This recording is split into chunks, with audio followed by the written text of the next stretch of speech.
फैबाय थानाय 13, 14, 15 आरो 16 मार्च दाननि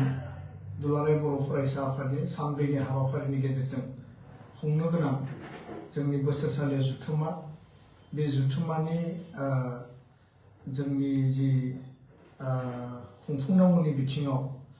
जोंनि रायजो राजा आइ आफानि मदद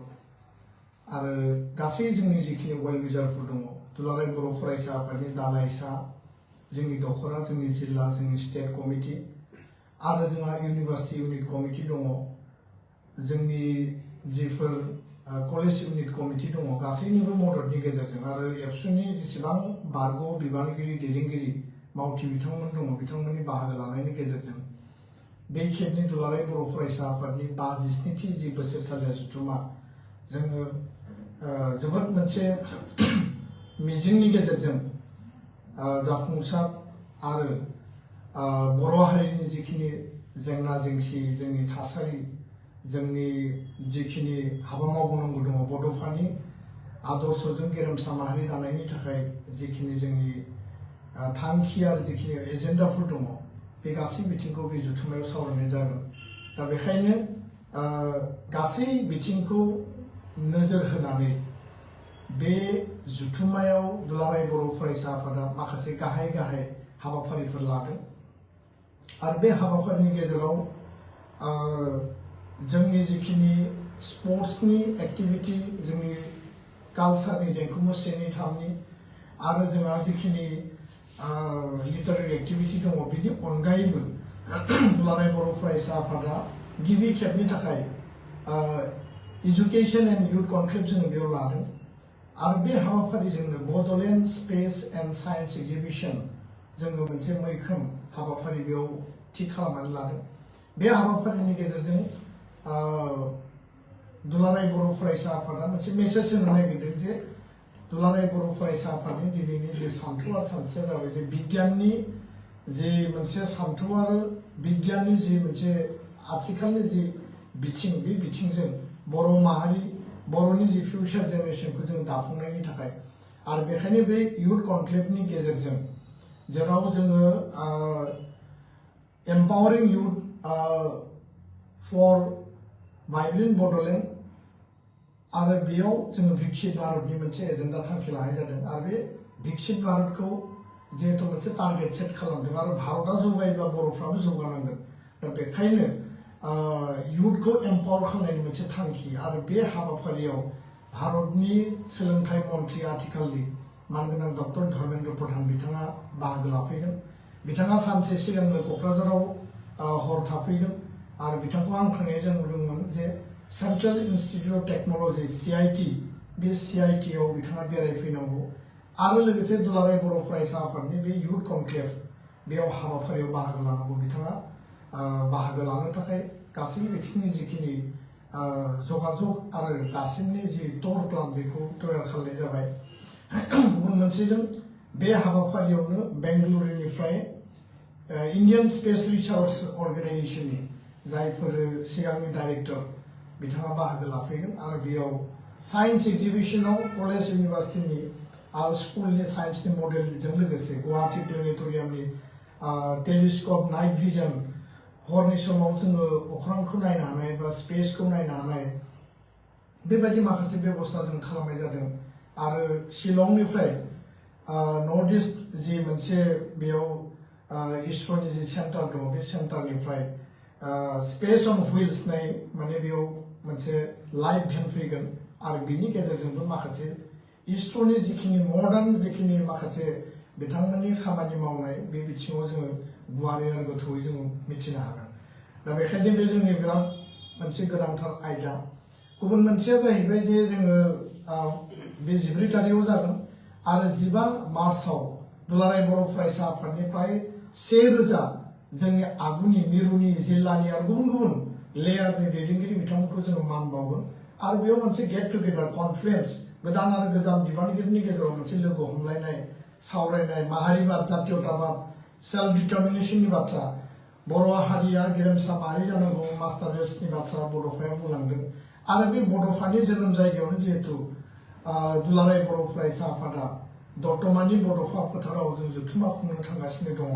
बड'फानि आदर्श बिथांनि जिखिनि जोंनिसिम आशीर्बाद बिनि गेजेरजों लामा हान्थिनायनि थाखाय बेयाव जों सावरायगोन आरो आद्रा थानाय जिखिनि जोंनि थांखि आरो सिमां आल्टिमेट थांखिसिम सहैनायनि थाखाय बे कनफारेन्सआव गोदान बिबानगिरिफोरनिफ्राय जों गासै बिथिंनि बर' हारिनि पास्ट आरो आथिखाल आरो इयुन बे माखासे रडमेपखौ जोङो बेयाव सावरायगोन। बेलासे जोङो गुबुन माहारियारि आफाद माहारियारि गौथुम जोंनि ओनसोलाव आरो सारा आसामाव जायफोर फरायसा आफादफोर दङ जातीय आफादफोर दङ बिथांमोनखौ पिस आन्डारस्टेन्डिं आरो हारमनिनि थाखाय प्रस्पेरिटिनि थाखाय जोङो मोनसे बेयाव सावरायनाय हाबाफारि लादों आरो प्राय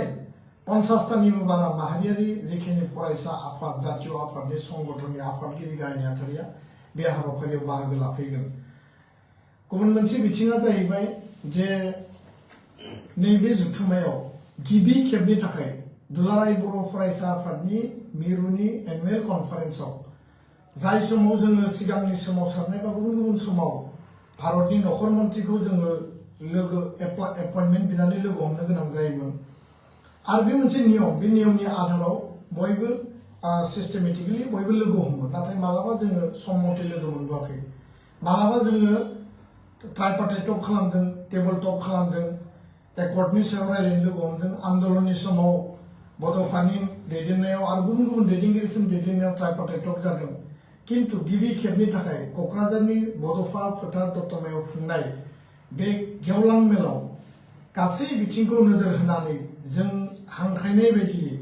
दिनै भारतनि नखर मन्थ्रि इउनियन हम मिनिस्टार अमित शाह बिथाङा गोबां बेस्थतानि गेजेरावब्लाबो बिथाङा 16 मार्च बे 16 मार्चआव जोंनि एनुवेल कनफारेन्सनि गाहाय आलासि चिफ गेस्ट महरै बिथाङा बाहागो लाफैगोन आरो थारैनो बियो जोंनि थाखाय जोबोद गोग्गाथाव जोंनि थाखाय बियो मोनसे जारिमिनारि सान जागोन आरो बिथांनि बाहागो लानायजों बर' हारिनि आथिखालाव जिखिनि जोङो जेंनाफोरखौ सुस्रांनानै लानो हाबाय आरो जिखिनि आद्रा दंबावो बिनि मोनसे समाधाननि लामाखौ मोनसे क्लियार काट रडमेपखौ जों मोनगोन आरो बिथाङा थारैनो बिथांनि बेयाव बाहागो लानाया जोंनि थाखाय मोनसे ब्लेसिंस आरो बिथांनि प्रेजेन्सजोंनो गोबां जोंनि थांखि आरो अबजेक्टिभफोरा मोनसे लेभेलाव माने सहैगोन आरो समाधान जागोन होननानै जों मिजिंथिदों। बे हाबाफारियावनो आसामनि गिबि मन्थ्रि डक्टर हिमन्त बिश्व शर्मा मानगोनां बिथां आरो बे हाबाफारियाव बिटिआरनि चिफ मानगोनां प्रमद बर' बिथां बर' थुनलाइ आफादनि आफादगिरि डक्टर सुरत नार्जारी आसामनि मन्थ्रि उरखाव गोरा ब्रह्म गोबां बेबायदि डिगनिटारिस जायफोर माने गासै गुबुन लेयाराव नेतृत्व लादों बिथांमोना बाहागो लाफैगोन। दा बेखायनो आं खावलायो जे बे जारिमिनारि जि जथुम्मा बेयाव हारिमुनि बिथिङाव राव थुनलाइनि बिथिङाव जेराव बुक फेयारनि बेयाव प्रभिजन खालामनाय जादों एक्जिबिशननि प्रभिजन खालामनाय जादों बे गासैबो मोनसे वाइल्ड प्लान जोङो हाबाफारि बेयाव तयार खालामदों आरो 14 तारिख जेराव धर्मेन्द्र प्रधाना बाहागो लागोन प्राय जोङो बेयाव 20,000 स्टुडेन्ट गेदारिं खालामनायनि थाखाय जों टारगेट लादों आरो बेजों लोगोसे जोंनि जि स्कुल आरो जिखिनि कलेजाव थानाय टिचारफोर दं फोरोंगिरिफोर दं बिथांमोनखौबो जों हांख्रायदों बिथांमोननि थांनाय फैनायनि बेबस्थानि थाखाय जोङो क'अर्डिनेसनखौ खालामगासिनो दङ आरो 16 मार्चआव जेराव भारतनि नखर मन्थ्रि बिथाङा बाहागो लाफैगोन प्राय जोङो 2 लाख गेदारिं खालामनायनि गेजेरजों बर' हारिनि एक्जिस्टेन्स बर' हारिनि इउनिटि बर' हारिनि डिसिप्लिन आरो एबसुनि जि डिसिप्लिन जाय डिसिप्लिनखौ दिनै बुहुमनि बयबो माने जोंखौ रिकगनिसन होयो बे जों क्लेम खालामनानै लानाय नङा बे आन्दलननि आरो जातीयताबादनि मोनसे धाराजोंनो दिनै दुलाराय बर' फरायसा आफादा बे रिकगनिसनखौ मोनदों बे जाहाथे गासैनिबो मदद आरो नाजानायाव मोजाङै जाफुंसारो बे एबसुनि जथुम्मा नाथाय बे माहारिनि मोनसे जथुम्मा आरो माहारिनि एक्जिस्टेन्स माहारिनि जि डिसिप्लिन माहारिनि जि जोंनि ग्रेटनेस बे जथुम्मानि गेजेरजों जों दिन्थिनांगौ आरो नखर मन्थ्रि बिथाङा फैनानै जाहाथे थारैनो बिथाङा बर' हारिनि बे कालचार बर' हारिनि राव थुनलाइ गासैखौबो जाहाथे बिथाङा नायनानै सोमोनाङो बिनि थाखाय जोङो हानायसिम बयबो जों मदद होनांगोन। बे जथुम्मानि गेजेरजों दुलाराय बर' फरायसा आफादनि जि जारिमिन जि हिस्ट्रि प्राय 10 बोसोर बेखौ लिरनायनि उनाव सेबखांनायनि थाखाय जोङो बेबस्था लादों हिस्ट्री अफ अल बड' students union and Bodoland movement जिहेतु एबसुनि जारिमिनानो सोमावसारनायनि जारिमिन बर' हारिनि जारिमिन बे जारिमिन बिजाबा प्राय माने 1000 माने पेजनि मोनसे भलिउमनि बे जारिमिन बिजाब आरो बेयाव जिखिनि हायो कम्पाइल खालामनाय जाबाय सुजु आफादा जारिमिन लिरथुम आफादा दुलाराय बर' फरायसा मिरु आफादा जथेस्थ' जोथोन लादों आरो गोबां माखासे बेबायदि बिथिं थाबावगोन जिखौ जोङो उनाव आरोबाव सोफादेरनांगोन आरो साबसिन जोङो खालामनांगोन